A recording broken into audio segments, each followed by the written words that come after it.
రాష్ట్రంలో నిరసన తెలియజేసే హక్కు కూడా లేదా అని BRS senior MLA Harish Rao ప్రశ్నించారు.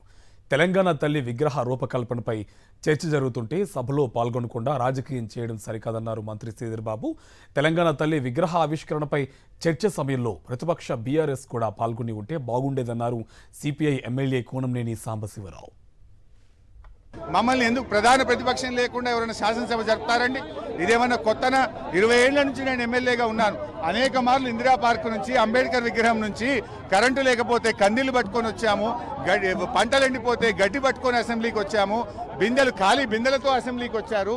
రకరకాల టీషర్ట్లు వేసుకొని అంటే ప్రభుత్వం మీద ఒత్తిడి పెంచడానికి, ప్రభుత్వం యొక్క తప్పిదాలను ఎత్తి చూపడానికి ప్రతిపక్షాలు వివిధ రూపాల్లో ప్రయత్నం చేస్తాయి. నీ దగ్గర సమాధానం ఉంటే దానికి సమాధానం చెప్పు. కానీ ఈ రకంగా మమ్మల్ని అరెస్ట్ చేసో, మా గొంతునెక్కో, మమ్మల్ని సభలో రాకుండా చేస్తామంటే నువ్వే ఎక్స్పోజ్ అయిపోతావు. నీకు అదానితో అక్రమ సంబంధం ఉంది కనుక, అదానితో చీకటి ఒప్పందాలు ఉన్నాయి కనుక, అదాని వైఖరి బయటపడ్డది కనుక నువ్వు భయపడి మమ్మల్ని సభలోకి రాణిస్తలేవు.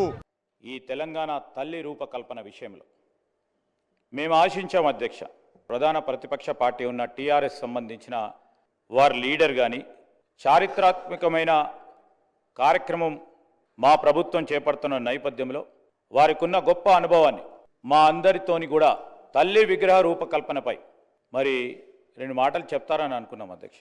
ఈరోజు కూడా ఇప్పుడు వారు రాజకీయ ప్రస్తావనతో అసెంబ్లీకి రావద్దు, ఈ తెలంగాణ తల్లి విగ్రహ రూపకల్పనపై చర్చలో పాల్గొనొద్దని ఉద్దేశాన్ని విడనీయాలి. బేషిజాలను పక్కన పెట్టండి, ఈ ఒక్క రోజు రాజకీయాలను పక్కన పెట్టండి, మీరందరూ రావాలి.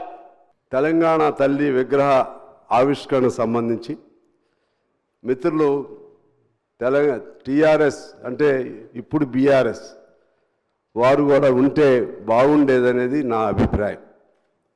కారణం ఏమంటే మీరు అనుకున్నట్లుగానే అన్నీ ఉండవు, ఆ పద్ధతుల్లోనే విగ్రహం ఉండాలని అంటే ఇప్పుడు ఉన్నది మీ ప్రభుత్వం కాదు, అది మీరు గమనంలో పెట్టుకోవాలి. ఆనాడు తెలంగాణ తల్లి విగ్రహ రూపకల్పనలో మీరు ప్రతిపక్ష పార్టీలను పిలిచారా అని చెప్పి నేను ఆనాటి అప్పుడు ముఖ్యమంత్రిగా ఉన్నటువంటి కేసీఆర్ గారిని నేను ప్రశ్నిస్తా ఉన్నాను.